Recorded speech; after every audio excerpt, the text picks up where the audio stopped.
So, AEW made sure to do a big song and dance about everything they had done at Wembley over the weekend when it came to All In to start this week's episode of Dynamite, and I think this was the correct thing to do. It was an historic event, and they should be shouting it from the rooftops until the day we all die. And the only reason we won't know that they are still shouting about it is because we're dead. What? Also, hello my friends, and welcome to AEW Ups and Downs, because Dynamite did just whack us all in the faces, and as this is an All Elite Wrestling show, I'm just going to put my hands together and say thank you very much for allowing me to have a wonderful time on Sunday. You were all very kind with your words, and I appreciate every single one of you. And if I could give you a hug, I would, but I wouldn't, because that'd be weird. Let's up those downs. Our first match this evening as well was Komander versus Jon Moxley, and around about 8 seconds, Excalibur won the night. Because for some reason, when he was describing the high flyer, he went, ooh, Commander. Like he was the most sarcastic man on the planet. And because I'm a very strange individual, I laughed my ass off. This made all the sense in the world too, because the main event of this evening was going to be Orange Cassidy versus Penta for the international title, winner of that, defending said championship against Jon Moxley at All Out. So of course what we did here is we lit a fire under Jon's ass so he could have some momentum going into the pay-per-view. Nice and simple. And what better way to do that than by defeating somebody who is the ultimate in flippy-dippy-doo-dah wrestling? And given that Kommander does come out with Alex Abrahantes, I would just like to shout out Alex for being a very, very nice guy. I'm just going to leave that in the ether, and I'm also going to give a salute to Taz, who at one point during this said, listen, trust me, Jon Moxley just bleeds in Starbucks. I was laughing again. Jonathan just flubbed Kommander up at the start here too, probably because he spells his name with a K rather than the more traditional C, and at one point he was just raking his back. I always enjoy that. Scratch that thing. Now I suppose Kommander must have a very sensitive rear front, because he just went totally nuts as soon as he had done that, and he started to go dive, dive, dive, dive, dive, dive. But you know the deal. If you do too many dives, the other person figures it out. That's exactly what Jon Moxley did. Because he made sure that Kommander went right into the floor when all of a sudden the K-Dog was reversing power bombs into facebusters, which is the most WCW versus NWO revenge thing I have seen in ages, when he hit the lung blower for a 2 count. And I love the lung blower. It's the stupidest name move ever. It sounds like somebody's going to walk up to you and go, just blow into your lungs. What is that going to do? Kommander then went right into Moxley's knees when he tried his rope walk 450, and he got pile driven as well. And even though Moxley decided, haha, I'm going to choke you, Kommander didn't want to die, so he wiggled and wriggled. So Moxley's like, all right, I'll just put you in an arm bar. And the masked man had to tap out. So this was really fun stuff, and once again, we have now got Jonathan all his momentum. And I think he probably will win that championship on Sunday, which will be a massive deal. So much so, I would make that the main event, giving it an up. Then I got this really good video with Orange Cassidy talking about how far he's come over the last few years, and we'll get back to the piece of fruit later, because before all that, we cut to the Young Bucks, and they were sat there right after All In. This is the reason that FTR stormed in. They were like, what was that? Out there, we beat you and you wouldn't shake our hands. We find that insulting. The Jacksons were like, well, yeah, of course, we just lost. We weren't particularly in a good mood. And everyone was like, oh, right, yeah, that makes sense. It looked like they were all about to touch skin when Bullet Club Gold walked in. And this Jay White man, he is hilarious. He was like, wait, what are the Young Bucks doing in here? This is a winner's locker room. That is totally not a thing. He also did some maths and realised, wait a minute, there's 4 of you and there's 4 of us, and none of us like each other, so why don't we have a match at the pay-per-view? And I started shouting, yeah, we should do that. Before I got embarrassed, nobody could hear me. So of course this did absolutely come out of nowhere, but look, if you are going to have one pay-per-view on one Sunday, another pay-per-view on another Sunday, you're just going to get bouts like this. And can we really be mad about it? I don't think so. This will be totally faboo. When the best new character in all of professional wrestling arrived, and I mean it. Because for the last few weeks, as we have seen, Toni Storm has just been having a meltdown. And because of that, she is now in the contendership for the best where the hell did that come from gimmick maybe we've ever seen. It was even worse here when Renee Paquette was interviewing her, because not only did she lose it all in, not only is her outcast group totally screwed, but now she doesn't have any friends. So at one point she just shouted, it's all gone tits up. This rules. She also doesn't trust anybody now because everybody is out to get her, and she doesn't even trust her shoes. So she took them off and she threw them at Renee. I'm sorry, once again, this has just come from the nether realm, but it is absolutely brilliant. So much so, I am just giving it an up. We have to go all the way with this. Goofy wrestling for life. And around about this time, I was once again filmed with warm and fuzziness in my tum-tum because I looked out in the crowd, and there was a sign, and it just said, give it an up. And given that I am a robot, I'm absolutely going to do that, so you do get an up. And once again, when we do tie this into the weekend, well, I just feel very grateful in my tootsie toes. Thank you very much. Straight after this too, it was time to find out what Chris Jericho was going to do, because obviously he was a sad panda. He just lost to William Ospreay. Now, he was very happy about the weekend and called it one of the best moments of his life, and he made sure to put over the actual paid ticket number, which was just over 81,000 people. And look, I don't care about records or anything like that. This is impressive no matter how you take it. We should be sending all the praise to All Elite Wrestling. Given that he had lost it with Sammy Guevara after his match, he did ask Sam Boy to come to the ring. He was like, look, man, I lost, wasn't in a particularly good mood. I shouldn't have yelled at you, especially because I have seen the footage, and you did hit Ospreay with a baseball bat. It just didn't work out. They then did indeed shake hands, and Guevara was all like, oh man, I knew that our friendship would never end. I was something so silly. I was like, boy, you shouldn't have said that. This dude is gonna murk you. We started teasing this instantly as well because Jericho was like, well, maybe I should have done this, and maybe I should have done that, and maybe you should have hit Will a bit harder with Floyd the baseball bat. So Sam was like, oh, really? Well, maybe you should have hit him a little bit harder with the Judas effect. I was like, man, this is a schoolyard playground argument. My dad can beat up your dad. Guevara also reminded Christopher that he flew all the way from the USA even when his wife was pregnant, so maybe he should be a little bit more grateful. And also, if I hadn't have been by your side, Chris, maybe I would have been on All In myself. You better show me some damn respect. Sam then totally lost his mind and reminded Chris Jericho about that time he lost the damn AEW World title. When Jericho calmed things down and said, look, I got a much better idea than this bickering wickering. Why don't we get back together properly and go after the AEW tag team titles? Where'd I come from? I mean, that is like, oh, hey Brian, how you doing? Jeez, I don't want to be your friend no more. Interestingly, Sammy did agree to this, and here's what we should do. We should make this the opposite, whatever that means, of the MJF Adam Cole stuff. So don't eke it out, don't tease or anything. They should do one match, and Chris Jericho turn around. He should just punch Sammy Guevara right in the face and say, ha ha, now you've learned your lesson. It also means that we can then start pushing Sammy Guevara properly. So there you go, whoop-de-doo, Bob's your uncle. Unless his name's Steve. And it's definitely the right decision, all things considered, because don't forget Chris Jericho is a massive star. Casual fans still know who he is. And as Nick Jackson said on his Instagram page, they see Chris Jericho as the Hulk Hogan of AEW when Hogan was in WCW, in the sense he's right at the top. So I think this should be very entertaining, and I do enjoy these two working together. They do have good chemistry. Giving it up. We were then backstage at the Blackpool Combat Club after this, and John Moxley made a bunch of dog references so he could end it with, "You not gonna believe my bark," or something like that.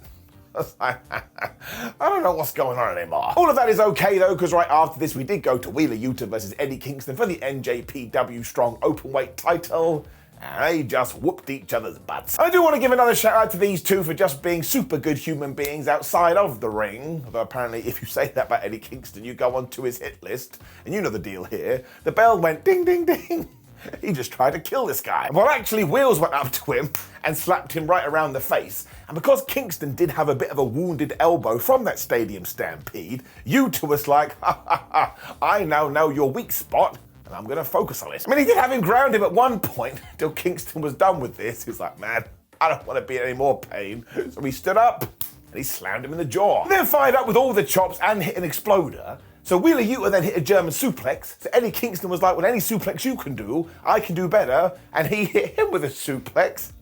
This is wonderful, it's wrestling tennis. Wheeler then did come back with all those clubs to the face because the BCC loves doing this. But the problem with Eddie is that he also enjoys the pain. Well, that's how it comes across. So he got to his feet, He hit every single back fist you could possibly imagine. Wheeler Yuta was done. He was all knocked out. 1, 2, 3. So this was a very short but fun match, and it made me laugh too, because Claudio Castagnoli came out after this, and he saved his buddy, and he never once looked at Eddie Kingston. And Eddie was furious about this, the damn disrespect. Also, I want to continue throwing out the positivity as well and say thank you to Mr. Castagnoli for some very kind words he did share with me at the weekend. And look, we just have to get to Eddie versus Claudio as quickly as we can. They've got history, they've got a story, and you just know the match is going to be absolutely badass. Giving it up. When it was time to follow up on the All In main event. Yes. Now, as many have said over the last few days, MJF has just become untouchable now and is one of the most important assets that All Elite Wrestling has. And here, he and Adam Cole were in the locker room. Maxwell was like, damn you, Adam, damn you. You made me wrestle twice in the same night, and I didn't like it. He also mentioned that Tony Khan had told him that there was going to be a battle royal on Rampage, and the winner of that thing would challenge them at All Out for the Ring of Honor tag team titles. So look, I'm going to give you the best life advice now. Find somebody who loves you as much as Mr. Khan loves a battle royal, and you will be in a relationship for life. It's also the same with tournaments, because yep, we're also going to have another one of those, and the winner of that will go on to Grand Slam in New York, where they will challenge Maxwell Jacob Friedman for his AEW World Championship. So we're just doing everything. Because of all this though, Friedman is going to take some time off, and he's going to go to Paris and bang some rats. That's what he said. I didn't say that. I'm just repeating him. He will then return to the company, and of course these two shall retain their titles when they hit the kangaroo kick. And this was just good teasing for what is coming down the line, especially because we were about to have a damn good segment with Adam Cole. But MJF has just found this babyface character, and it is so damn good.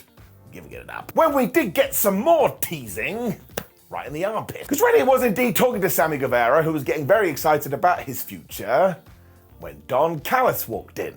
Uh-oh. He was basically stirring the pot and saying, see, you cannot trust Christopher Jericho, when Sam shut him down and was like, look, I think you're a massive goober. I'm never going to listen to you. So you should just buzz off. He also told him to beat it before he started to moonwalk. That bit didn't happen. So surely this is the direction that we do have to go in. I suppose Chris Jericho could screw over Sammy Guevara and Sam could join Don's family. It's a little bit too convoluted. Just keep it really simple, stupid. You can do it the other way. Then Guevara goes, ha ha ha, I am in with Callis. Then you can go back to that feud. I mean, why the flub not? And then, as we just said, it was time for story time with Adam Cole. Damn it. He was just his super good self to start with as he talked about the All-In weekend. You could just see he meant every single word. He too had had the time of his life. Very grateful for all of it. It wasn't all awesome, obviously, because he didn't win the AEW World Championship, but at least now he can focus on the ROH Tag Team titles. When out came Roderick Strong and the Kingdom, and honestly, these three guys, they have been given the ball, and they are flipping running with it. It was also super ballsy because nobody had mentioned their names, and they were still walking out and interrupting somebody. And given that Adam Cole had said, man, I'm so worried about MJF's neck, Roderick was like, I see. You care about his neck, but nobody cares about mine. I tell you, unhinged Roderick Strong as a character is damn good. Adam then blamed this change in attitude on the fact that he's hanging out with Mike Bennett and Matt Taven too much. When these guys jumped in, they're like, why are you acting like you don't know us, Mr. Cole? We used to hang out all the time in Ring of Honor, and actually, if it wasn't for us, you probably wouldn't be where you are today. They even mentioned that they'd gone to each other's weddings and hanged out playing Nintendo, but this is the problem with Adam Cole. What he does is he attaches himself to people where he thinks he could benefit because he is nothing but a leech. And that's why he's doing all this stuff with MJF. It's all to benefit Adam Cole. He also had this great line about the fact how he left them high and dry in Ring of Honor because he was chasing that Bullet Club cash. And because Cole is the sweetest guy ever, he was like, look, man, that's not true. I do love you guys, but if you want me to be honest, MJF just isn't my friend. He's my best friend. That was it. I was gone. Water out of my seeing devices. The looks on these guys' faces too were absolutely priceless. It was like your girlfriend saying, sorry, I've been sleeping with your dad. What? Strong then totally flipped out and was all like, right, that's it. I am going to enter that World Championship tournament, and I'm going to do what you weren't able to do, and I shall defeat Maxwell Jacob Friedman. I was like, oh my gosh. Now he's got another side to this character, petty Roderick Strong. Instantly, Adam was worried because, of course, Roddy's neck is not in a position to do this. But Strong was like, I don't care about my neck. What I'm going to do is I shall break everybody else's neck. Maybe I'll break yours too. This absolutely rules because once again, we are using one story to highlight a bunch of other guys and bring them into the narrative, and that's just good pro wrestling. And I'm still convinced that Adam Cole is going to turn on MJF. This is such a good red herring, and it's kind of making me think, well, maybe I'm wrong. So it's a massive round of applause. These guys are doing really good work. When we just got a random tag team match, I was like, man, we got to figure this stuff out. So I did. Ever wonder why a man has a hat on his head and then all of a sudden there's a strange camera cut and he's wearing a shoe on his skull instead? Well, sometimes, much like in professional wrestling, in life, stuff just happens. So if you were wondering why there was just a random tag team match on AEW Dynamite this week, please call us on 0800 Stuff Just Happens. Somebody is always willing to take your call. I was actually quite pleased though, because it was Nyla Rose, who's finally back on television, teaming up with Marina Shafir and Emi Sakura to take on the very interesting team of Kris Statlander, Shida, and Britt Baker. And as Shida was about to learn, you probably shouldn't team with Britt. You two are never going to be able to get on. Now, as AEW does like to do, this was just our fun match of the evening, but I am never going to get mad about that, because do not forget, the word FUN is the most important thing when it comes to sports entertainment. I mean, nobody turns on looking to have a bad time. Not true, there's always one guy that definitely does do that, but that person is crazy. Sakura and Shida started off as well, and as usual, I was like, man, these two could fight forever, when Britt Baker tagged in there to hit the sling blade. This is when Marina Shafir was casting distraction, so Nyla Rose could get in there and murk everyone, and all of this happened in around about 8 seconds. It was super duper smart as well though, because of course we were just building up for the hot tag, which went to Kris Statlander, and this is what we should be doing. She's the damn TBS champion. Sadly, Rose and Sakura were waiting for her though, so they just flattened her at one point, when the tag klaxon went off, when of course it all went bad, because Shida and Britt Baker were trying to work together, and the dentist was about to hit a super kick on Marina, who got out of the way, meaning Baker hit Shida instead. I don't think Shida's going to get over this, and nor should she. Rose then tried to level up, but Statlander had actually taken her med pack, so she held everybody out the ring. She climbed to the top rope and just hit this majestic crossbody. And what I really liked, she just grabbed Shafir, she threw her in the ring, she hit the Wednesday Night Fever, and she got the 1, 2, 3. I was like, man, that is so badass. You assassinated everyone, and then you took somebody else out for good. Thankfully, this did tie into the post-match too, because Shida was all like, Britt Baker, what the flub were you doing? Britt was like, I'm not 100% sure. But because they weren't paying attention, Ruby Soho then turned up. She jumped Kris, because of course those two are going to have a match at the pay-per-view, when eventually Britt Baker and Shida got in the ring, and they chased her away. By this point, Ruby had the championship and was just going, I'm going to win it. She's like a comic book villain. Still, I thought all of this worked well, and once again, there are multiple paths that we can take. Let's make sure that we keep on taking them up. Which is when I pop huge, which once again always makes me strange, because I watch these shows by myself. But we had a video for Shane Taylor, who is indeed going to be at All Out, and he's taken on Samoa Joe for the Ring of Honor TV title. Yes, so I don't know if this is a last minute shift or Taylor is about to get a mega push, but I tell you, this dude absolutely rocks and totally deserves it. And if nothing else, Samoa Joe versus Shane Taylor means big men slapping man meat. So we could and should have a lot of fun with this and go kick his ass, Taylor. We cut to Don Callis and Takeshita, and because Takeshita is taking on Kenny Omega on Sunday, they were quite literally highlighting all of Kenneth's weaknesses. Because Don actually had x-rays of Kenny Omega's back and Kenny Omega's neck, and was saying, listen Takeshita, if you smash him here, he's going to go down, and if you smash him there, he's going to go down. He even had highlights from All In, with Takeshita blasting people in the damn head. He was like, yeah, you should definitely do that again. He also has a backup strategy too, which is to use the screwdriver. So we have no choice, bring it down. There is the crime counter. Once again, go out into public and just shout, I'm going to murk somebody with a screwdriver. All of a sudden, a couple of police will turn up and go, oh, you come on, you'll go to jail. Still though, there is every chance this could be the match of the night, because do not forget, they're both really, really, really, really good. Fair play to whoever decided on the next segment too. I mean, on the running order, it literally could have said warm and fuzzy in the tum-tums, because here came the Acclaimed. Now this was just a massive celebration because they had won the trios titles at All In. Billy Gunn even broke the fourth wall here. I was like, oh man, we got to be quick because we don't have a lot of time. When Anthony Bowens welcomed us to the House of Ass. Boy, did I laugh.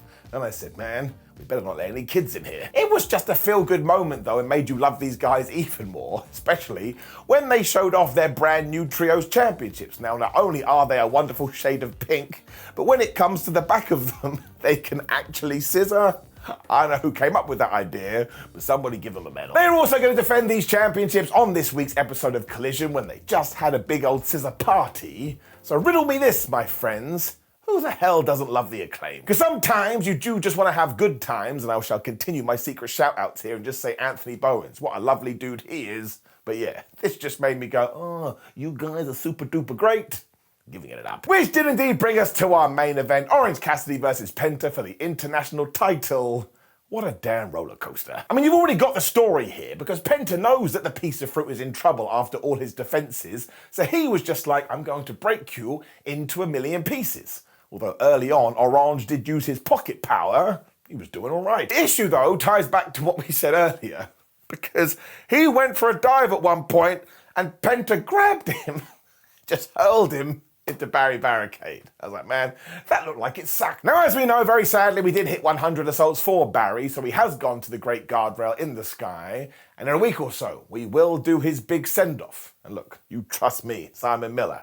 If you ain't into crying, you ain't gonna wanna watch that. Penta then continued on his wreckfest too, because he hit planches, a spinning leg drop, and a backstabber. I couldn't help it. I thought, man, if he did that literally, well, he'd be going to jail too. It was then that the masked man decided he was gonna break Cassidy's arms, and I was so confused. I was like, well, how is he gonna do that? Because pieces of fruit don't have limbs, when they just went Canadian Destroyer crazy. It's like, you give me one, and I'll give you one, and me give you one, and I'll give you one. And of course, the internet is super duper mad about this. Apparently, wrestling's in the toilet, and it's never going to come back. I tell you, I don't care. It entertained me, mostly because I have real problems. Penta then countered the beach break right into the Made in Penta, which was wonderful. And then when he was going for another one, all of a sudden Orange Cassidy hit the beach break.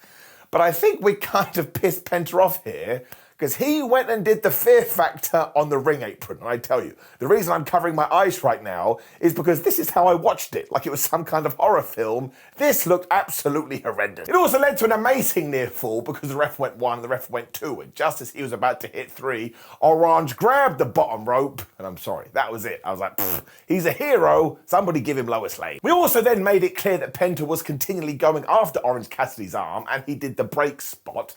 And you just know that is going to tie into the weekend. John Moxley is like a shark with these things, and he's going to go for blood. I mean, on himself, but that's not the point. He also hit another Fear Factor, but Orange kicked out, and that was absolutely wonderful too.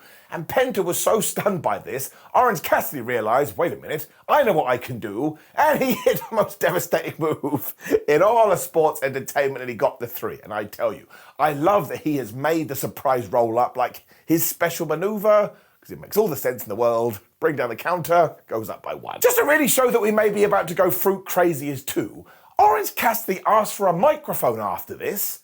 I was like, I don't think this has ever happened before. He sold the angle massively too, because of course he's hurt, he's beat up and he's tired, but he cares about this international title, especially because here in AEW, he can be the professional wrestler he always wants to be, because before All Elite Wrestling, he was told he was too small, he was told he was too different, and now look at him, right in the way. He then finished by saying that Moxley better bring more than a fork when it comes to All Out, because he's Orange Cassidy and he doesn't have a catchphrase. Now, 1, that made me laugh out loud. 2, that's actually a really good catchphrase. And 3, if he needs another saying, he could just go Fruity Mascoot wants to poot the poot. You can have that one for free. Moxley was clearly livid that he didn't have a proper catchphrase, so he marched to the ring and he stared at Orange Cassidy, who stared back at John Moxley.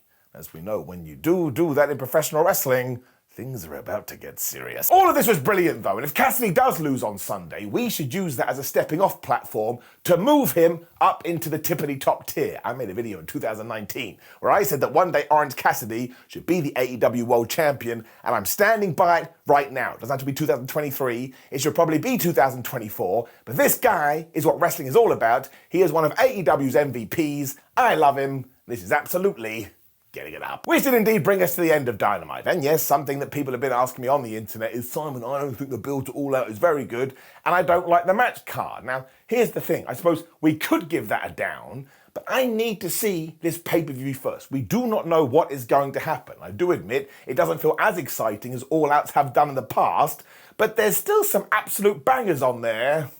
Let's just wait and see. So overall, I am going to give this episode of Dynamite an up, and once again, we'll see where we are in 7 days. But before that, make sure you like the video, share the video, and subscribe. Make sure you click the video on the screen, which is ups and downs for Raw. Across those streams, as I always do say. Please excuse the fact that I continue to lose my voice. It's actually not from screaming at Wembley. I had a couple of wrestling matches over that weekend, and somebody clobbered me right in the neck, and the swelling is pushing on my vocal cords. So that's the thing. What a loser I am. See you soon.